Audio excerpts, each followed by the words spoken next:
mi afición por escribir fue parte de mi vida, o sea, yo no podría separar de mi profesión de mi vida, porque si usted lee algunas cosas, ¿me entiende? Está, desde luego, el conocimiento que tengo yo de mi país, y cuando yo me admiro de mi país, qué sé yo, es porque estoy en un lugar que no es donde yo vivo. Y es el lugar donde estoy trabajando, donde estoy haciendo escuela. Y además, ¿me entiende? Hay un hecho muy, muy curioso, podríamos decir. Mi padre, como le conté la vez anterior, se dedicó a la música y él escribió textos para enseñar la música. Y los textos eran para que fueran utilizados por los profesores. ¿Me entiendes? Y entre las cosas, y también él compuso música con contenido en los himnos. Hay del Barro Borgoño, por ejemplo, el Liceo Barro Borgoño, el himno de ese liceo lo compuso mi padre. Está el himno a Prat, lo compuso mi padre. Pero, además, hay un detalle importante, que mi padre compuso el himno que se cantó cuando se celebró con toda la pompa de aquellos entonces la aprobación de la enseñanza primaria obligatoria. Y el himno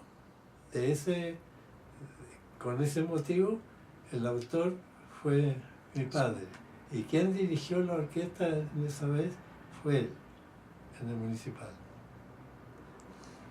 Entonces, cada vez que yo terminaba una escuela, estaba cumpliendo esa ley. Claro. ¿Me entiendes? Entonces, nos estábamos relacionando.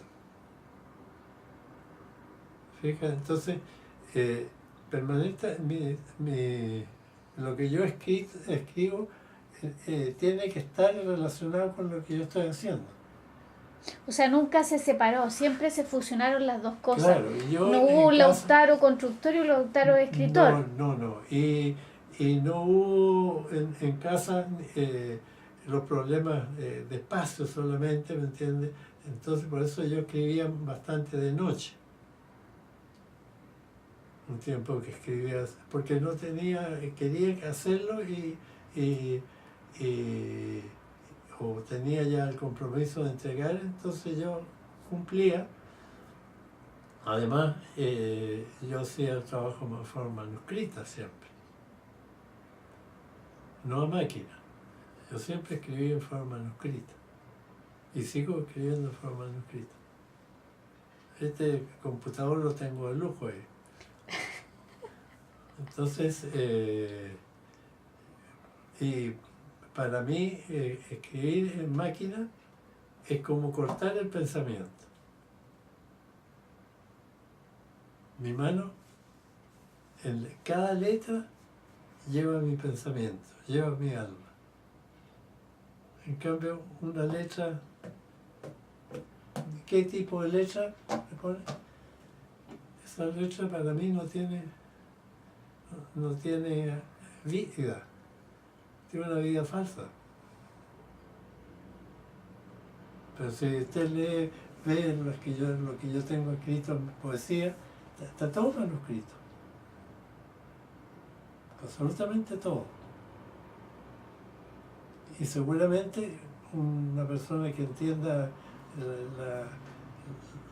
que interprete, seguramente va a interpretar las emociones que yo estaba sintiendo en ese momento. O sea, que soy sincero hasta el final. Bueno, cada uno tiene su estilo, Claro. obviamente que sí. Bueno, pero eso no quita que la tecnología sea absolutamente necesaria y qué sé yo, sí que es lo que yo digo es una interpretación medio romántica. Pero soy romántico, Pero es válido. soy romántico, así que no, eso no puedo. Y, por ejemplo, y hay cosas eh, que lo sé de que me contaron mi hermana, ¿me entiendes? Que yo hice de chico. Y cuando le hablo de chico, debe ser unos 4 años.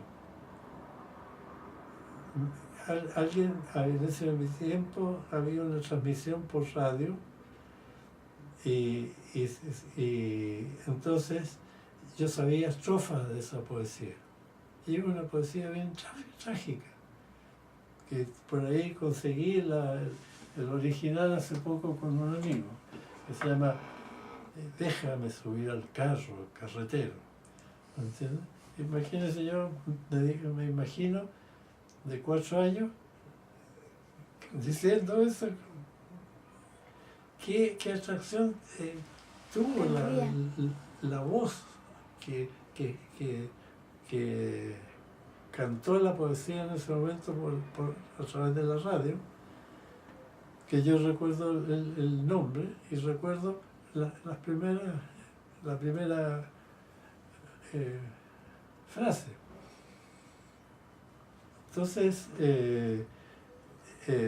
¿y cómo? Estaba en un ambiente donde se hablaba de música, se hablaba de escritores, y qué sé yo. Entonces, mis padres mantenían amigos, de manera que yo siempre, en mi casa no había desvinculación con mi quehacer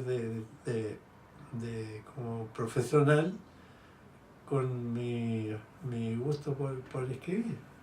Porque lo que sucede es que a mí hay un hecho que me impresiona, yo lo llevo al papel, ¿entiendes? Y si la impresión es muy fuerte, bueno, sigo hasta que hago unas 3 o 4 estrofas sobre ese hecho, sobre ese acontecimiento. Y lo guardo. Si estaba sacando la cuenta, estoy terminando ese archivo y tengo alrededor de 120 escritos, de distintas extensiones, obviamente. Lautaro, el ser escritor en aquella época y el ser escritor hoy, ¿es rentable? ¿Cómo es dentro del mercado? ¿Cómo es ser escritor? Mira, Porque todos dicen que es una difícil tarea, como el ser artista, o sea, mira, yo te diré que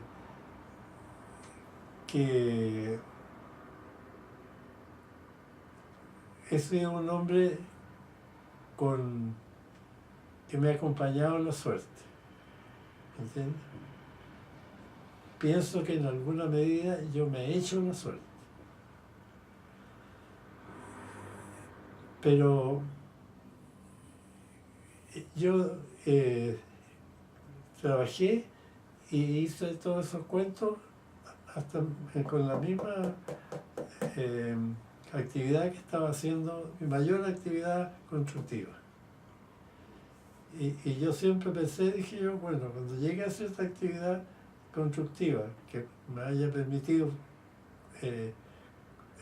tener una situación económica estable, ahí yo voy a dedicar el 80% de mi tiempo a lo que me gusta y escribo.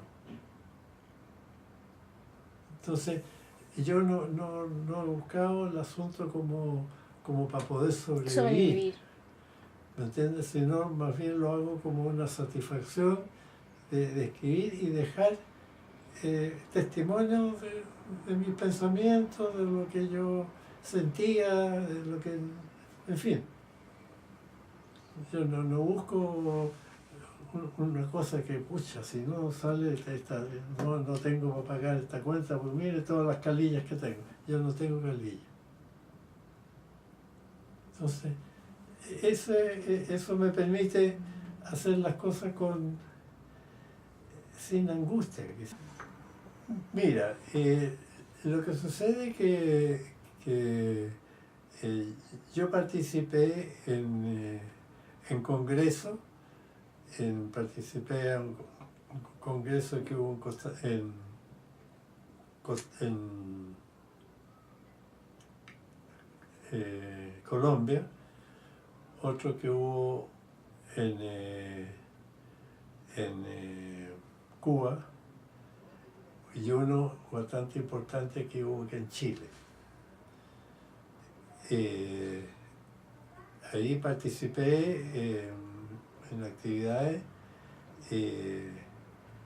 pero gremialmente no estaba muy conectado con la gente, ¿me entiendes? Pero, por ejemplo, yo estaba inscrito en el sindicato de escritores. Estaba viendo que el último pago que hice fue el año pasado o antepasado. ¿Y por qué no cobran?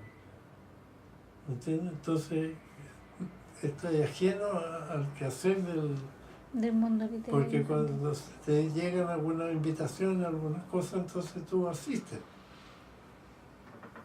Un poco, ¿cómo se llama? Hay pocas actividades en todo caso con respecto a eso. Pienso que, mira, hubo un instituto que se llamó el IBI. ¿Ya? Una organización que formó una escritora holandesa, creo que es, al término de la guerra, para poder recuperar el alma de los niños. Entonces ella fomentó un movimiento para buscar todo lo que estuviera escrito de niños y manejarlo a través de este organismo que funcionó con bastante actividad, yo te diría hasta unos 5 años atrás. Porque hoy los niños, las posibilidades que tienen de entretenimiento y de cultura son como limitadas más a la tecnología que a otro tipo de cosas. Lo que antes se fomentaba era justamente la lectura. Entonces, sí, yo creo que ahí hay un declive negativo en la atención al niño. ¿Entiendes? Entonces no hubo alguien que se moviera dentro de una asociación para echarle lleno un poco del fuego, avivarlo para que se hagan más concursos, salvo una vez al año que se hace la Feria Nacional del Libro Infantil. Claro, que es la única en realidad. Claro. Pero no hay, digamos, espacios abiertos que incentiven a nuevos escritores o a los mismos escritores que ya existen para que muestren su